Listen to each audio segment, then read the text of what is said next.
Red होता है tomato, foods delivery app है जोमैटो और बेस्ट एमटीवी राइटर है शो यामाटो। और आज हम इसी के बारे में बात करेंगे। आज मैं लाया हूँ इस शो की समरी और इस शो से जुड़े हुए कुछ इंटरेस्टिंग फैक्ट्स, क्योंकि जिन्होंने ये एनिमे नहीं देखा वो भी इसे देखे और साइकिलिंग के लिए पैशन जगाए, क्योंकि ये हेल्थ और एनवायरनमेंट दोनों के लिए बढ़िया है। So let's begin. Idaten jump का दूसरा नाम है इडाटेन शो, जिसमें शो नाम शो यामाटो का है और इडाटेन का जापानीज में दो मतलब होते हैं। एक तो ये कि हिंदू गॉड स्कंद भगवान को जापान में इडाटेन के नाम से जाना जाता है। स्कंद भगवान को भगवान कार्तिकेय के नाम से भी इंडिया में जाना जाता है, जो कि शिवजी और पार्वती माता जी के बेटे थे। और बुद्धिज्म में भी स्कंद भगवान को काफी माना जाता है और इन्हें गॉड ऑफ प्रोटेक्शन के नाम से पूजा जाता है। और सेकंड मतलब होता है ग्रेट रनर, या तेज भागने वाला, या फिर वो जो तेज चलता है। और शो यामाटो की एमटीवी भी खूब तेज चलती है, तो यहाँ इडाटेन का मतलब सेकंड वाला फिट बैठता है। इडाटेन जंप भी मांगा की अडेप्टेशन है,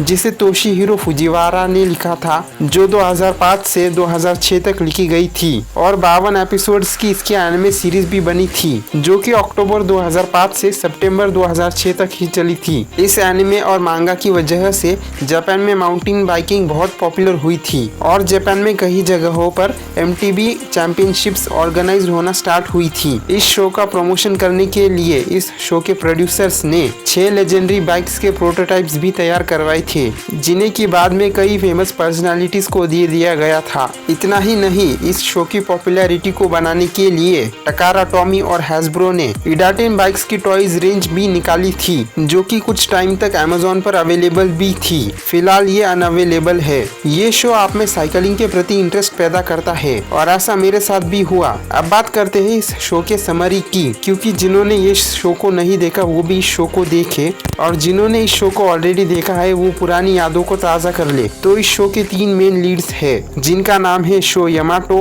मकोटो शिडो और काकेरू साकामाकी। एक दिन ये तीनों एक्स जोन पे टीम शार्क टूथ के साथ रेस कर रहे होते हैं। तभी वहाँ मिस्टीरियस स्मोक निकलता है और ये तीनों एक मिस्टीरियस दुनिया यानी एक्स जोन में पहुँच जाते हैं, जहाँ से बाहर निकलने के लिए एमटीवी राइडर्स को इडाटेन बैटल करके गोल्ड एम्बलम्स जीतने होते हैं। सिर्फ तभी आप वहाँ से बाहर जा सकते हो। 10 गोल्ड एम्बलम्स के अलावा इसमें सिल्वर एम्बलम्स भी है, और ये 10 सिल्वर एम्बलम्स एक गोल्ड एम्बलम्स के बराबर है, और ऐसे 3 गोल्ड एम्बलम्स एक प्लैटिनम एम्बलम के बराबर होते हैं। और शो यामाटो की बाइक फ्लेम काइजर पर एक प्लैटिनम एम्बलम लगा हुआ है, जो कि एक इडाटेन बाइक है। अब ये इडाटेन बाइक क्या भला है, तो ये भी जान लेते हैं। इस सीरीज में 6 लेजेंडरी इडाटेन बाइक्स है, जिनमें कुछ स्पेशल पावर्स होती है। और ये बाइक्स इस प्रकार है। थंडर एम्परर, जिसे कियोइची शिडो चलाता है, जो मकोटो शिडो का भाई है। और ये thunder emperor trial course champion होने के साथ साथ ऑलमोस्ट हर तरह के टेरेन पर अच्छे से चलाई जा सकती है। और जैसा इसका नाम है, ये थंडर की पावर को पोजेस करती है, जो कि इसकी स्पेशल पावर भी है।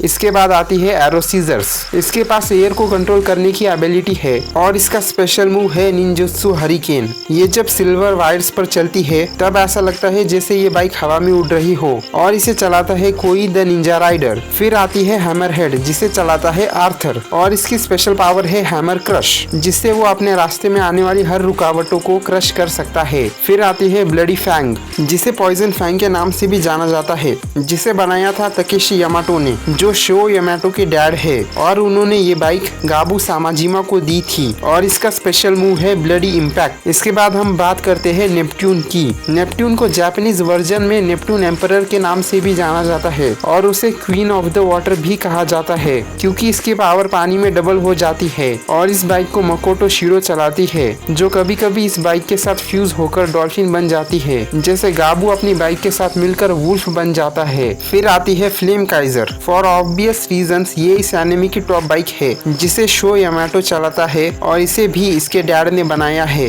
ये बाइक बहुत पावरफुल है। इसका स्पेशल मूव है इडाटेन जंप, और ये बाइक इंपीरियल एक्स से हार जाती है, जिसे और कोई नहीं बल्कि शो यामाटो का डैड चलाता है। आगे बढ़ने से पहले एक सवाल, इन 6 बाइक्स में से कौन सी 2 बाइक्स आपको सबसे ज्यादा पसंद है? हमें कमेंट करके जरूर बताइएगा। मुझे तो फ्लेम काइजर और ब्लडी फैंग सबसे ज्यादा पसंद है। इन 6 लेजेंडरी बाइक्स के अलावा 3 इंपीरियल बाइक्स भी है, जो है imperial X, protector of the X zone, imperial dragon जिसे तकेशी ने अपने दूसरे बेटे आयुमो के लिए बनाया होता है, और थर्ड है इंपीरियल टाइगर जिसे कियोइची शिडो चलाता है जब उसे डार्क एम्ब्लेम ने पोजेस कर होता है। इन बाइक्स के अलावा इन एनिमे के कुछ पॉपुलर कैरेक्टर्स भी है, जो कि इस प्रकार है। होसुके जो बोलने वाला उल्लू है, और मिस यूकी का दादाजी भी है, और ये एक्सोन का राजा था। मिस यूकी स्टार्टिंग में एक मैकेनिक के फॉर्म में दिखाई गई है, जो कि असल में एक प्रिंसेस है, और ये आर्थर के साथ मिलकर एक्सोन के सीक्रेट्स को प्रोटेक्ट करती है। तकेशी यामाटो शो का फादर है, जिसने सभी लेजेंडरी बाइक्स के साथ साथ इंपीरियल टाइगर और इंपीरियल ड्रैगन को भी बनाया है। शो और आयुमो उसके बेटे हैं। कियोइची शिडो जो कि मकोटो शिडो का भाई है, एक बहुत शानदार एमटीबी राइडर है और ट्रायल बाइक चैंपियन है। वैसे तो ये थंडर एम्परर बाइक को चलाता है, पर जब ये डार्क एम्ब्लेम के कब्जे में था तब ये इंपीरियल टाइगर बाइक को चलाता था। इसके अलावा गाबू, कीको, कोई, team shark to team X कुछ ऑनरेबल मेंशंस है इस एनिमे के। तो अपनी फेवरेट इडाटिन बाइक को कमेंट करके बताना मत भूलना। और अगर आप चाहे तो ऑगी एंड द कॉकरोचेस की कुछ अमेजिंग फैक्ट्स को या फिर तारक मेहता के कुछ शॉकिंग फैक्ट्स को यहाँ क्लिक करके देख सकते हैं। Thank you for watching this video.